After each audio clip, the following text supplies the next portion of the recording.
I watch my sister-in-law Melissa sign the immigration papers with my name at the bottom, and I smile. She doesn't know I've done this before. She doesn't know that in another life, my first life, I signed these same papers with a shaking hand, while my mother screamed at me and my brother twisted my arm behind my back. She doesn't know that sponsoring her green card destroyed me so completely that I died alone in a studio apartment at 43, buried in debt I'd never escape. My credit ruined, my career gone, my future sold to pay for hers. She doesn't know I remember everything. Thank you so much, Sarah. Melissa coos, her accent still thick after 3 years in the country on a tourist visa that expired 18 months ago. You are such good sister. Family is everything, yes? I nod, keeping my expression grateful and worn down. Exactly how I looked the first time. Of course, family is everything. My mother beams at me from across the table in her kitchen, the same kitchen where she told me I was selfish and ungrateful when I hesitated to sponsor Melissa the first time. My brother Marcus sits beside his wife, his arm around her shoulders, looking at me with that mix of expectation and contempt he's perfected over the years. You're doing the right thing, Mom says. Melissa is family now. We take care of family. We, as if she signed anything, as if her name is on any of these documents, as if she'll be the one legally responsible when it all goes wrong, because it will go wrong. I know exactly how wrong it goes. In my first life, I was 28 when I sponsored Melissa. I'm 28 now, but I've lived to 43 once already. 15 years of knowledge packed into a second chance I still don't fully understand. I woke up 3 months ago in my old apartment, the one I had before everything fell apart, and I knew immediately what had happened. The date on my phone, the lack of scars on my wrists from the credit card fraud Melissa committed in my name, the absence of the permanent anxiety that lived in my chest for 15 years. I was back at the beginning. And I remembered everything. The lawyer said it should take about 6 to 8 months, Marcus says, glancing at the papers. Then Melissa can start working legally, get her real estate license like she wants. I nod. That's what he told me too. What the lawyer didn't tell me, what he won't tell me until it's too late, is that sponsoring Melissa makes me financially responsible for her for 10 years? Not just responsible if she needs help, legally obligated to repay the government if she uses any public benefits. Medicaid, food stamps, emergency hospital visits, housing assistance. Anything. And Melissa will use everything. In my first life, she started slow. A hospital visit for anxiety 3 months after getting her green card. She told me it was a panic attack, that Marcus took her to the ER, that insurance would cover it. She didn't mention that she'd told the hospital she had no insurance, or that as an immigrant with a sponsor, the hospital bill would eventually circle back to me. $3,400 for an ER visit and observation. Then came the car accident. Not her fault, she said. The other driver ran a red light. But somehow Melissa's hospital bills, $23,000 for a broken wrist and severe trauma, ended up in my mailbox 8 months later with a letter explaining that as her sponsor, I was liable. The other driver's insurance had paid their maximum. Melissa's lawyers were going after my insurance because she'd been in Marcus's car and I was the policy holder for the family plan. Then the credit cards. She needed to build credit, she said. Could she be an authorized user on one of mine? Just for a few months? I said yes because my mother guilted me and Marcus pressured me, and Melissa cried and promised she'd only use it for emergencies. She maxed out 3 cards in 6 months. $47,000 in charges I couldn't prove weren't mine because I'd authorized her access. Handbags, jewelry, so furniture for the house she and Marcus bought, in her name only because Marcus's credit was complicated. I tried to remove her. The credit card company said I was still liable for the debt since I'd given permission. Pay it off and we'll close the account, they said. I couldn't pay it off. I was making $52,000 a year as a graphic designer. My rent was $1,400. My student loans were $680 a month. And now I had $47,000 in credit card debt accruing interest at 24%. I asked Marcus for help. He laughed. You signed up for this. You wanted to sponsor her. That means you're responsible. I asked my mother. She said I was being dramatic. Melissa is family. You help family. What's money compared to family?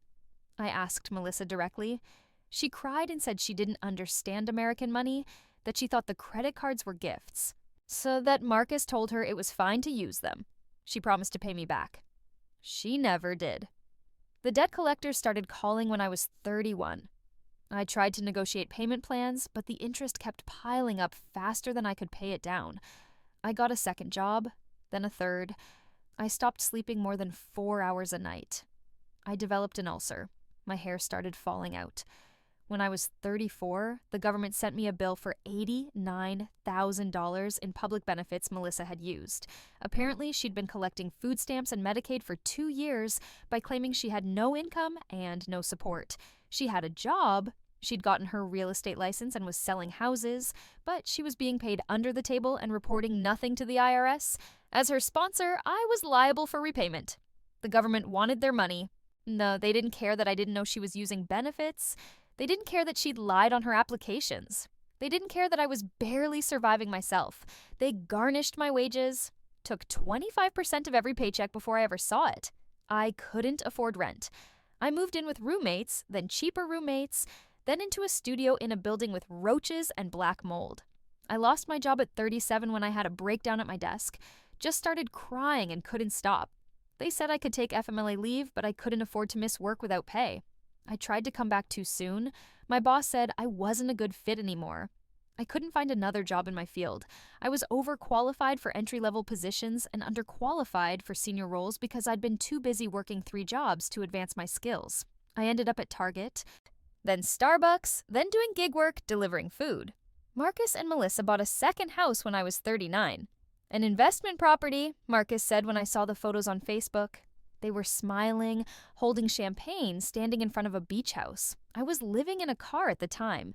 Just for a few weeks, I told myself, just until I saved enough for first and last month's rent. The few weeks became months. The months became a year. I showered at the gym. I slept in Walmart parking lots. I ate whatever was cheapest. I stopped talking to my family because seeing their success, built partly on my destruction, made me want to die. I almost did die several times, but I was too exhausted and too broke to even manage that properly. Then I got sick. Really sick. I ignored it because I had no insurance and no money for doctors. By the time I collapsed at my delivery job, it was too late. Kidney infection, sepsis, multi-organ failure. I woke up in the ICU long enough to see the ventilator and understand that I was dying. My last thought was bitter and clear. Melissa won.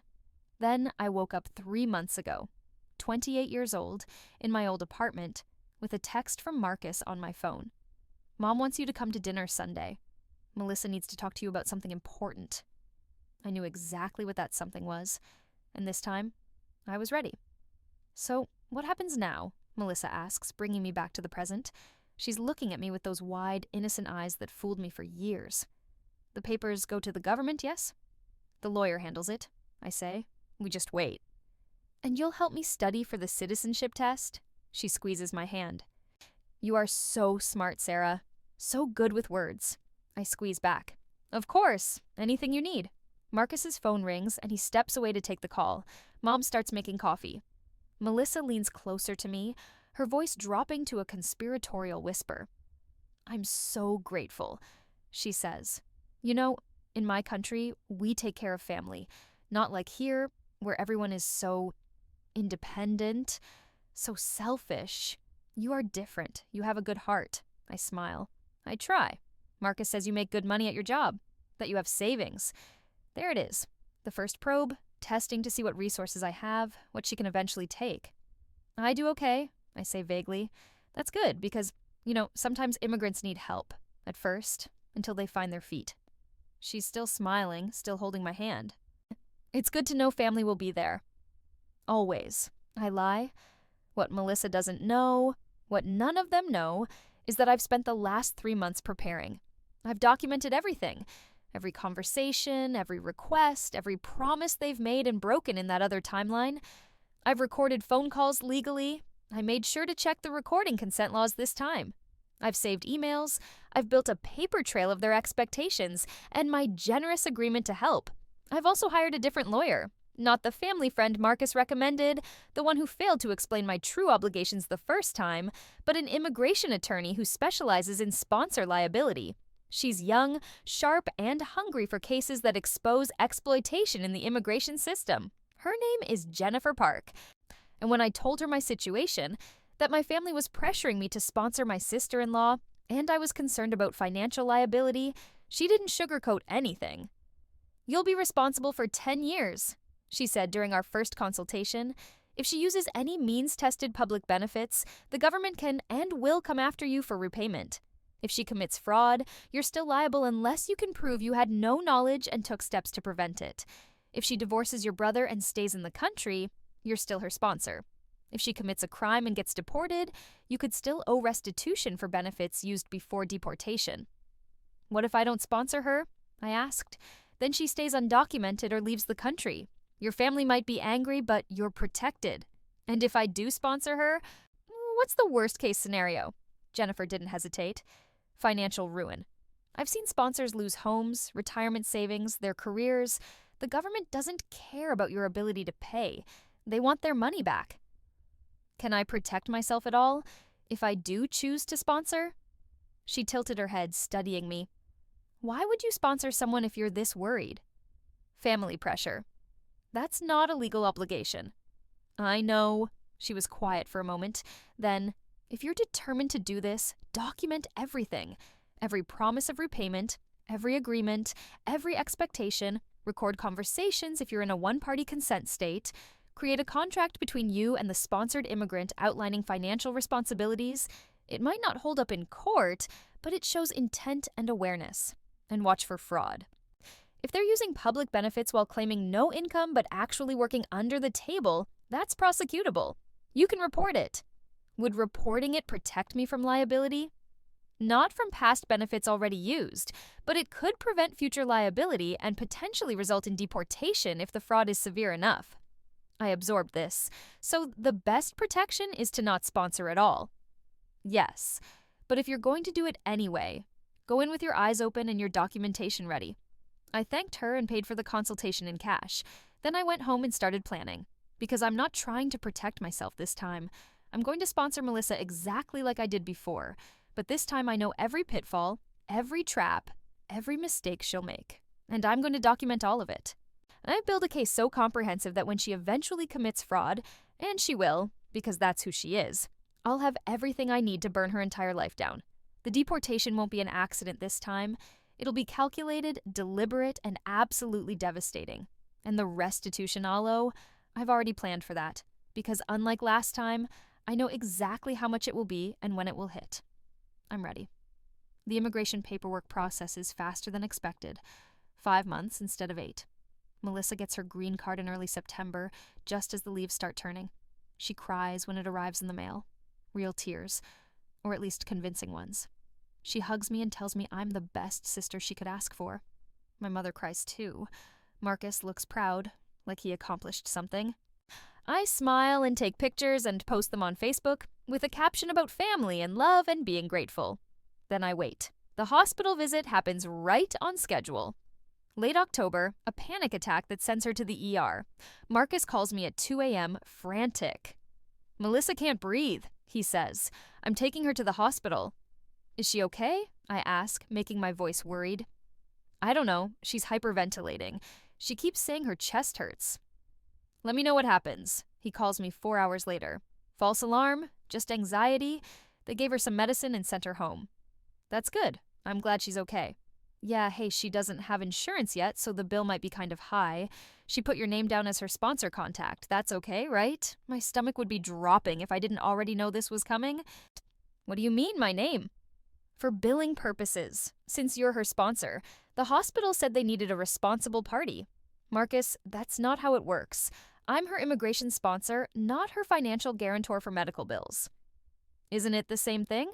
"No." He's quiet for a moment. "Well, it's too late now. She already signed the forms, but don't worry, insurance will cover most of it." "Probably." He hangs up before I can respond. The bill arrives 6 weeks later. $3,400. Insurance, the basic plan Melissa chose because it was cheap, covered $900 after the deductible. The remaining $2,500 is my responsibility as the sponsor guarantor. I call Marcus. "I got a hospital bill for Melissa." "Oh yeah, sorry, I forgot to mention it. Can you just pay it? We're a little tight right now. Just bought new furniture." "I'm not paying it." "Oh, Marcus. This isn't my bill. You're her sponsor. For immigration, not for medical debt. Sarah, come on, don't be like this. It's $2,500. You make good money. Then you pay it. I told you, we don't have it right now. We just spent $8,000 on a new living room set. Melissa really wanted it. I close my eyes. This is exactly how it went before. The entitlement, the assumption that my money is their money, the guilt trip coming next. If you don't pay it, it'll go to collections and hurt Melissa's credit, Marcus says. She's trying to get her real estate license. She needs good credit. Then she should have thought about that before going to the ER for anxiety. That's really cold, Sarah. She was genuinely scared. You've never had a panic attack. No. You don't understand. I understand that I'm not responsible for her medical bills. Actually, legally you might be. You signed those sponsorship papers. Maybe you should read them more carefully. He hangs up. I smile at my phone. Because this time, I did read them carefully. Multiple times. With a lawyer. And I know that while I'm financially responsible if Melissa uses public benefits like Medicaid, I'm not automatically responsible for private medical debt unless I explicitly signed as a guarantor. Which I didn't. I call the hospital's billing department. I received a bill from Melissa Chen, but I'm not the patient and I didn't sign as a financial guarantor. The billing rep checks my account. It says here you're listed as the sponsor. I'm her immigration sponsor. Oh, and that doesn't make me financially responsible for private medical debt? She indicated you were the responsible party. She lied. I need this removed from my account. There's typing. I'll need to escalate this to our legal department. Can you provide documentation that you're not responsible? Can you provide documentation that I am? A signed financial responsibility form with my signature? More typing. Please hold. 10 minutes later, she comes back. You're right. There's no signed guarantor form. I'm removing this from your account and sending it back to the patient. Thank you. I hang up and immediately call Jennifer Park. It's starting, I tell her. She's already trying to stick me with bills. Did you document it? Recorded the call with Marcus. Got the hospital to confirm I'm not liable. What's next? Wait. She'll escalate. They always do. She's right. 2 weeks later, my mother calls. Sarah, why haven't you paid Melissa's hospital bill? Because it's not my bill? You're her sponsor. For immigration, Mom. Not for every expense she has. It's the same thing. You took responsibility for her? No, I took immigration responsibility. There's a difference. You're being selfish. This is family. If it's family, you pay it, my mother gasps. I'm on a fixed income. I can't afford that. Neither can I. You make twice what I do. And I have my own bills. This is disgraceful. After everything I did for you, after raising you, feeding you, putting a roof over your head, this is how you repay me? By abandoning your brother's wife in her time of need? This is the same speech she gave me the first time. Word for word. I've heard it so many times in my nightmares that I can recite it along with her. Mom, I love you, but I'm not paying Melissa's medical bills. If you want to help her, that's your choice, but it's not mine. You've changed, she says coldly. You used to be such a sweet girl. Now you're hard, cold, American. She says American like it's an insult. I have to go, I say. Don't you dare hang up on me. I hang up. My phone rings immediately. I decline the call. It rings again and again. I turn it off. When I turn it back on 3 hours later, I have 17 missed calls from my mother, 8 from Marcus, and 5 from Melissa. There are 12 text messages telling me I'm selfish, ungrateful, cruel, heartless, a bad daughter, a bad sister, a bad person. I screenshot all of them and send them to Jennifer. Perfect, she texts back. Keep collecting evidence. The credit card request comes in January, right when I knew it would. Melissa takes me to lunch. Just the two of us, which is unusual. She's bright and cheerful, talking about her real estate classes and how excited she is to start her career. I'm going to be so successful, she says. I can feel it. In my country, I had nothing. Here, I can be anything. That's great, I say, but I need your help with something. She leans forward, earnest. To get my license, I need to build credit history. To build credit, I need a credit card, but no one will give me one because I have no history. It's like, how do you say, a circle that goes nowhere? Catch 22. Yes, exactly. So I was thinking maybe I could be an authorized user on one of your cards, just for 6 months to build history. I won't use it. I promise. Just having my name on it will help my credit score. I pretend to think about it. I don't know, Melissa. That's a big responsibility. I know. And I wouldn't ask if it wasn't so important, but this is my future, my career. And you're the only one who can help me. Her eyes are wet. Please, Sarah, you're the only one who believes in me. This is the moment where I caved last time. The tears, the vulnerability, the way she made me feel like I was her only hope. This time, I see it for what it is. Manipulation. Let me think about it, I say. Oh, thank you. Thank you so much. She hugs me across the table. I knew you'd help. You're the best. I smile and change the subject. That night, I called Jennifer. She asked for the credit card. What did you say? That I'd think about it? Good. Oh, now comes the fun part. Which is, you're going to say yes. I sit up straighter. What? You're going to give her exactly what she wants, but you're going to document everything first. Written agreement that she's only an authorized user for credit building, that she's not permitted to make charges, that she's responsible for any charges she does make. Get it notarized, make it official. Will that protect me? Legally? Probably not.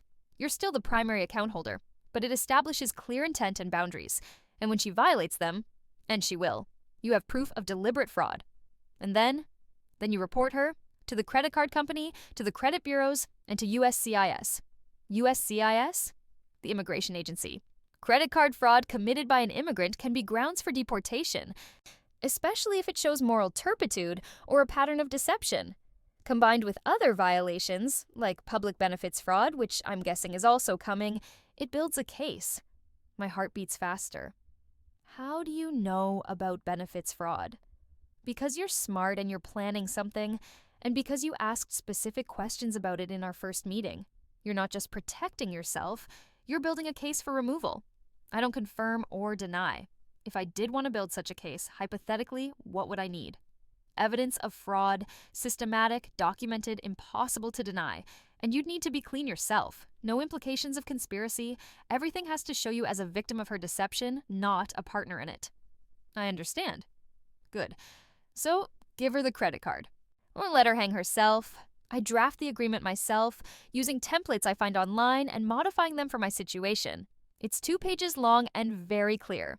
This agreement is between Sarah Mitchell, primary cardholder, and Melissa Chen, authorized user, regarding American Express card hash TIX1. Melissa Chen is added as an authorized user solely for the purpose of building credit history. 2.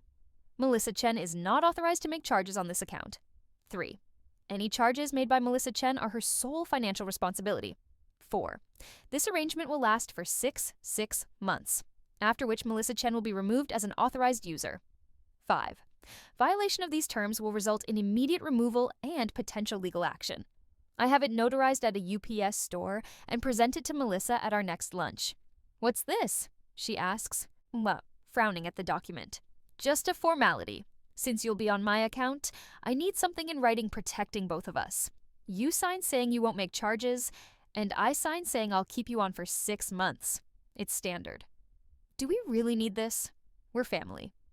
It's just to be safe. I need it for my records. She hesitates, then shrugs. Okay, if it makes you feel better. She signs. I sign. The notary stamps it. I make copies, one for her, one for me, one for Jennifer, and one that I scan and save to 3 different cloud storage accounts. A week later, I add Melissa to my Amex. It has a $15,000 limit.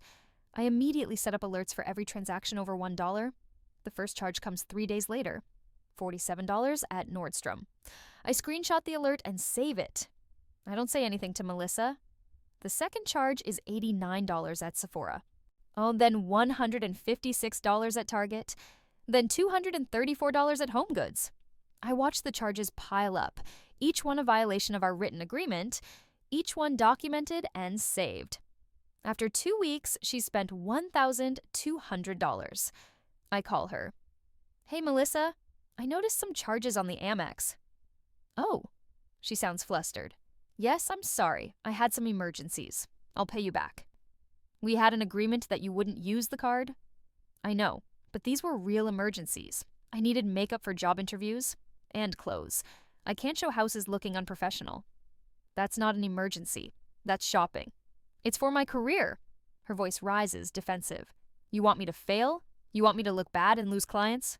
I want you to follow our agreement. I'll pay you back, I promise, as soon as I close my first house. When will that be? Soon.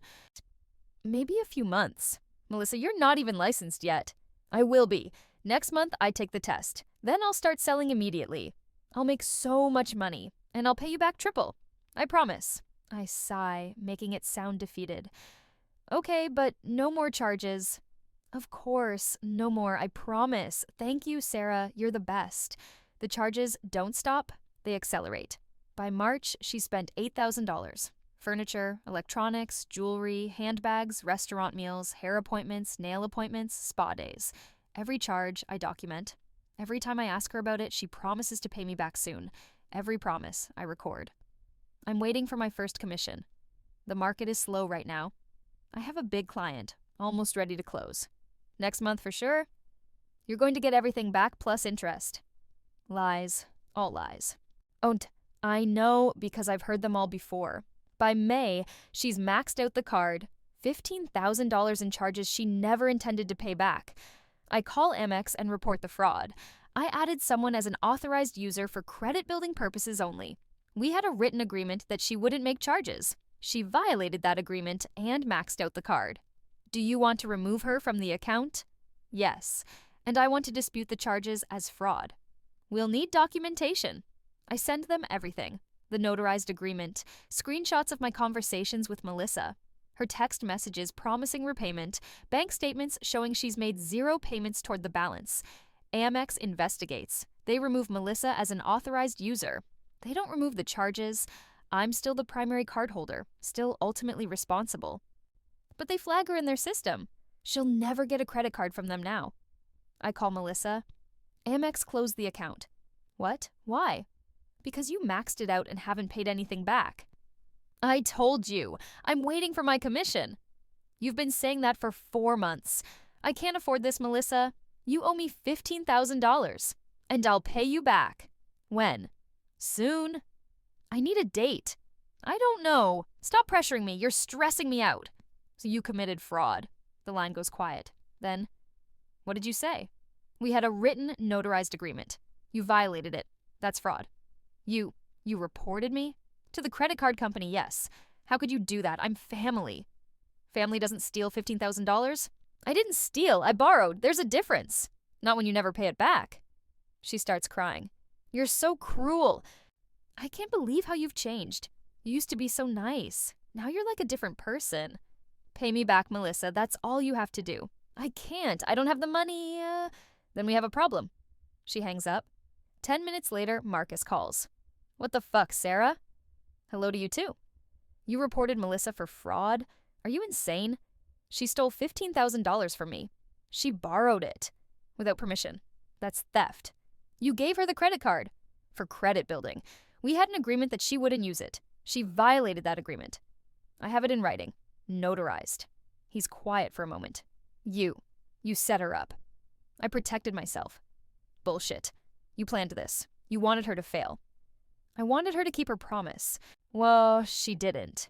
You're going to destroy her credit before she even starts her career. She destroyed it herself. Mom is going to hear about this. I'm sure she will. He hangs up. Mom calls 30 seconds later. The screaming is immediate and loud. I hold the phone away from my ear and let her vent. When she pauses for breath, I speak. Are you done? How dare you? Mom, Melissa stole $15,000 from me. If you think that's okay, then we have nothing to talk about. She's family. So am I, but you don't seem to care about that. I raised you better than this. You raised me to be a doormat. I'm done with that. You're selfish and cruel, and I'm ashamed to call you my daughter. Then don't. I hang up. I block all 3 of them, Mom, Marcus, Melissa, on my phone. Then I pour myself a glass of wine and sit on my balcony while watching the sunset. I feel lighter than I have in years, maybe ever. The public benefits fraud starts in July, exactly when I knew it would. Melissa has her real estate license now, but she's not making sales.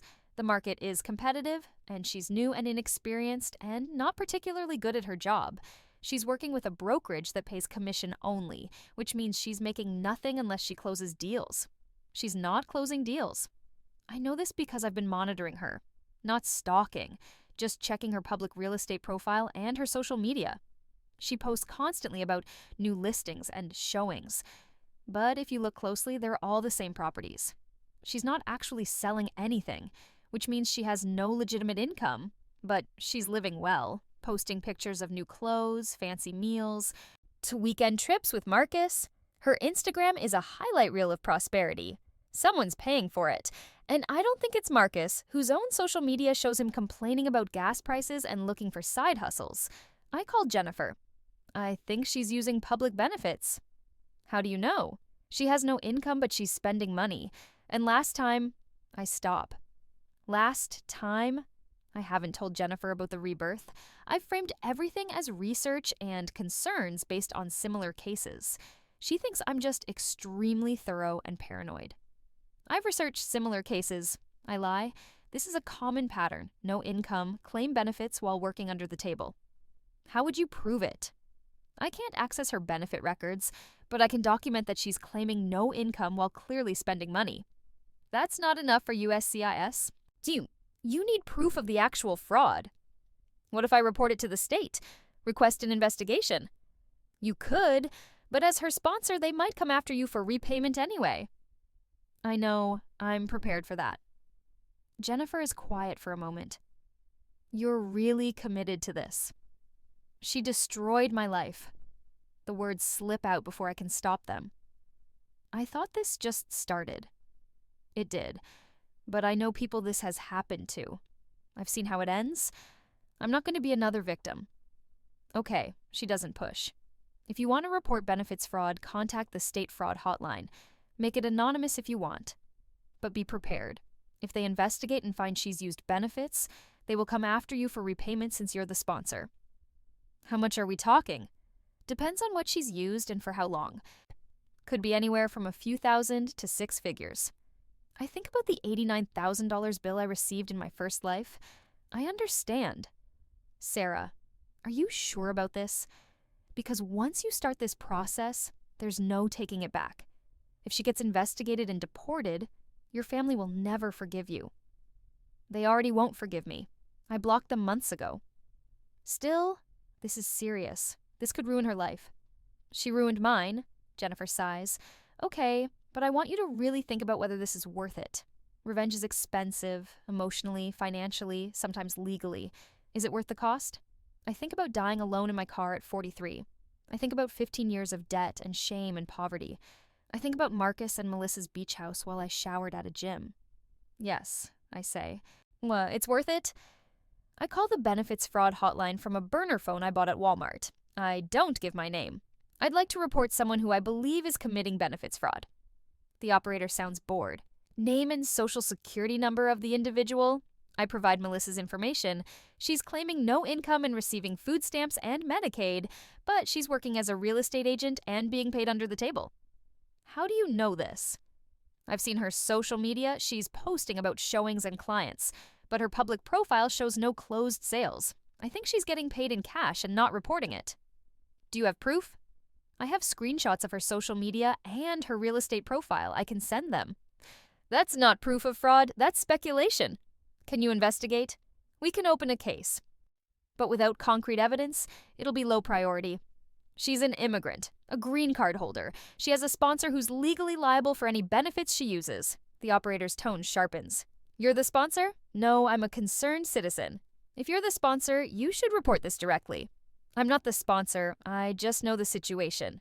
The operator sighs. I'll open a case. Provide your contact information for follow-up. I give them the burner phone number and a fake name. Then I hang up and throw the phone in a dumpster behind a gas station 3 towns over. 2 weeks later, Melissa posts on Facebook. Some people are so jealous they'll do anything to tear you down. But God sees the truth and karma is real. I smile. They're investigating. The investigation takes 4 months. During that time, I'm completely no contact with my family. I don't reach out. They don't reach out. It's the most peaceful 4 months of my life. I focus on work, get a promotion, move to a nicer apartment, start therapy to process the trauma of my first life. Though I can't tell my therapist about the rebirth, so I frame it as anxiety about hypothetical future scenarios. She thinks I have catastrophic thinking. She's not entirely wrong. I also start dating. Something I never did in my first life because I was too busy working 3 jobs and drowning in debt. His name is David. He's a high school teacher, and he thinks I'm funny and smart and interesting. It's been so long since anyone looked at me like that. When I tell him about my family situation, the sponsorship, the credit card fraud, the estrangement, he's supportive.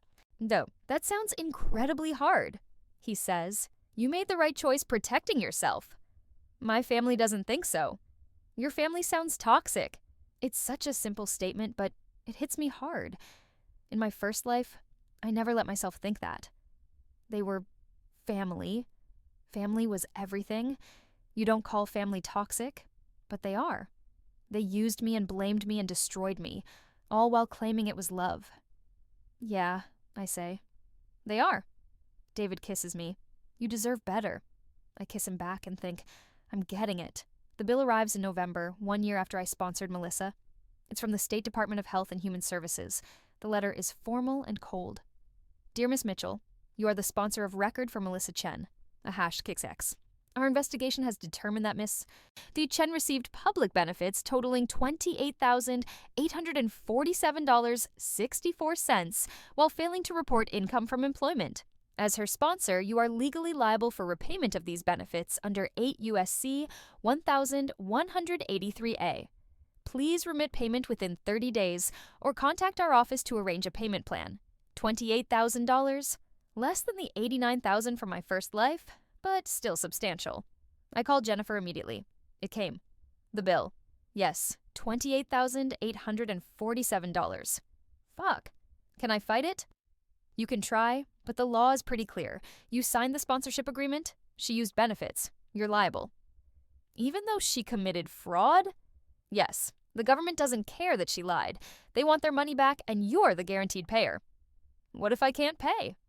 They'll garnish your wages, put a lien on any property you own, destroy your credit. The same thing that would happen to anyone who owes the government money. I close my eyes. This is the part that hurts. Even with all my preparation, I still have to pay. The cost of revenge. Okay, I say. I'll pay it. Can you afford it? I've been saving. I have about $35,000 in an emergency fund. Sarah, Jennifer's voice is soft. You're going to drain your savings for this? It's worth it. Is it? You'll see. I set up a payment plan. $500 a month for the next 5 years. It's painful, but manageable. I'll have to cut back on some things. Fewer dinners out, no vacations, a smaller apartment when my lease is up. But I can do it. Because this isn't the end. This is the beginning of the end. I wait 2 weeks. Then I file a formal complaint with USCIS. The complaint is 20 pages long. I've spent months preparing it. And documenting everything. The credit card fraud with the notarized agreement she violated, and transaction records showing $15,000 in unauthorized charges. The public benefits fraud with the state's investigation findings and my liability bill as proof. Screenshots of her social media showing undisclosed income and luxury spending while claiming poverty. Text messages where she admits to the charges but refuses to pay them back. Evidence that she's working under the table as a real estate agent while collecting benefits. Documentation that I've attempted to resolve these issues privately and been rebuffed. I frame myself as the victim. A well-meaning family member who was manipulated and financially devastated by someone who abused the immigration system. The complaint ends with a request. I ask USCIS to investigate Melissa Chen for immigration fraud and consider removal proceedings. She has demonstrated a pattern of deception and criminal behavior that makes her inadmissible under INA Section 237A.2, crimes involving moral turpitude. I file it electronically and mail a hard copy to 3 different USCIS offices. Then I sit back and wait. The knock on Melissa's door comes 4 months later, in early March. I know because Marcus posts about it on Facebook. ICE just raided our home and took Melissa. They won't tell us anything. She's done nothing wrong. This is what Trump's America looks like. Please pray for us. The post gets dozens of sympathetic comments. People are outraged. Immigrant rights advocates share it. Someone starts a GoFundMe for her legal defense. I don't donate. See, ICE didn't raid their home. USCIS sent a notice to appear for a removal hearing, but Marcus is dramatic, and playing the victim gets more sympathy than admitting his wife committed multiple types of fraud. My mother calls me from a number I don't have blocked.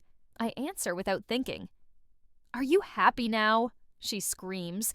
"They're deporting Melissa, your own sister-in-law, the mother of your future nieces and nephews. She committed fraud, Mom. She made mistakes. Everyone makes mistakes.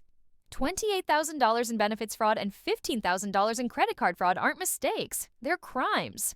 You reported her. You did this. I reported the fraud. USCIS made their own decision based on the evidence.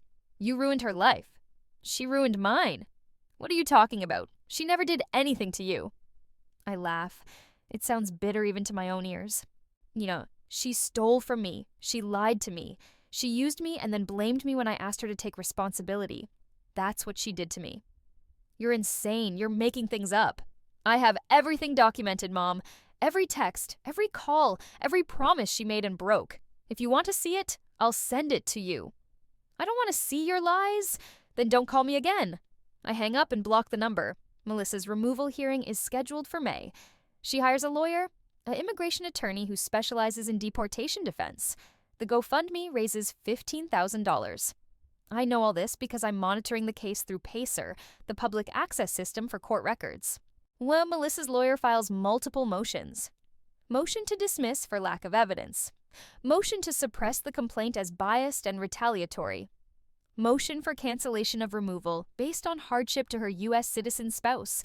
All of them are denied. The evidence is overwhelming.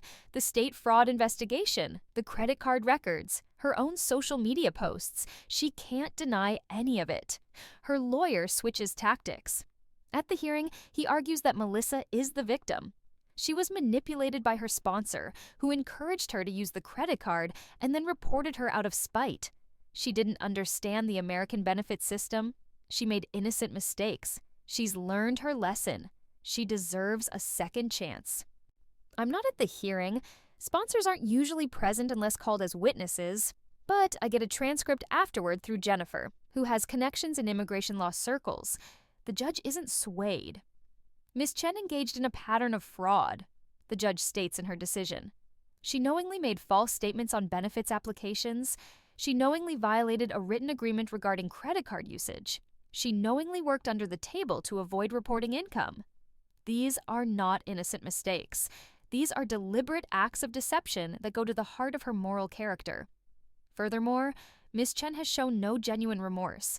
She has blamed others for her actions and refused to take responsibility. She has not made restitution to her sponsor, who has been left with $28,847 in government debt and $15,000 in credit card debt due to Ms. Chen's fraud. Under INA Section 237A(2), AI2, an alien who commits a crime involving moral turpitude within 5 years of admission is deportable. The court finds that Ms. Chen's pattern of fraud constitutes multiple crimes of moral turpitude. Therefore, Ms. Chen is ordered removed from the United States within 60 days. 60 days. Melissa has 60 days to get her affairs in order and leave the country. If she doesn't leave voluntarily, ICE will detain and deport her. She appeals. The appeal is denied. She files for a stay of removal. Denied. She tries to adjust status through Marcus. Denied. Her fraud makes her inadmissible. She's out of options. The day Melissa leaves is quiet and unremarkable. No ICE raid, no handcuffs. So just a one-way ticket to her home country and Marcus driving her to the airport. She posts one final Facebook status before she boards, "To the person who destroyed my American dream. Karma will find you. You can't hide from what you've done. God sees everything." I screenshot it and save it with all the others. Marcus unfriends me on Facebook. My mother sends me one final email. "You are no longer my daughter. Don't contact me ever again." I don't respond. I should feel guilty. I should feel bad. I should feel something other than this cold, clean satisfaction. But I don't. Because I remember what she did to me in my first life. The 15 years of debt, the destroyed credit, the evictions and repossessions and garnishments, The nights sleeping in my car. The humiliation of being 43 and having nothing because she took everything. I remember dying alone and broken while she posted pictures of her beach house. So, no, I don't feel guilty. I feel free. The aftermath takes time to settle. The credit card debt sits on my balance sheet for 18 months. I pay it down slowly, $500 a month until it's gone. It hurts my credit score, but not as badly as it did the first time, and I recover faster because I'm not drowning in other debt too. The benefits restitution takes 5 years. Like I planned, $500 a month, $30,000 total including interest. It's a constant reminder of what happened, but it's also proof that I survived, that I'm still here, that I won. My family never contacts me again. I block Marcus and my mother on every platform. I don't go to Christmas or Thanksgiving or birthdays. I build a new life with people who value me, who don't see me as an ATM or a doormat. David proposes after 2 years. We have a small wedding with our friends. None of my family is invited. No one misses them. I start a blog about immigration sponsor liability. I write about my experience, anonymized, carefully worded to avoid legal issues, and it goes viral. Thousands of people share their own stories of being exploited by sponsored immigrants. I connect them with lawyers. I advocate for changes to the sponsorship laws. I turn my pain into purpose. And sometimes, late at night, I wonder about the rebirth, why it happened, how it happened, whether it was real or just a vivid hallucination brought on by stress. But then I remember the details, the precise dates, the exact conversations. So the way everything played out beat for beat until I changed it. It was real.